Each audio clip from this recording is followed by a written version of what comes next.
Yan mga kaplantis. Uy, di na mao. Lagi kini akong gitudlo. Tabunan sa kuan. Ayo ha.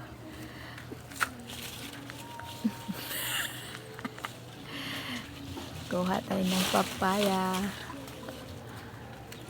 Fresh from the garden. Hey, thank you.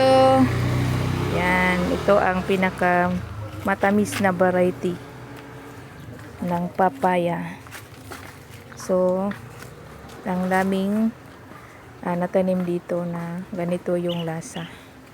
Yan, tsaka yung ito.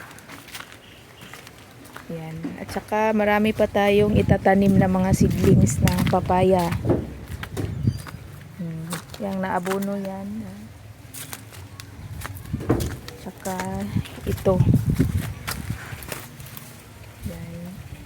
Yung mga naabono ko na mga seeds ay galing dito na variety. Thank you for watching. Bye-bye.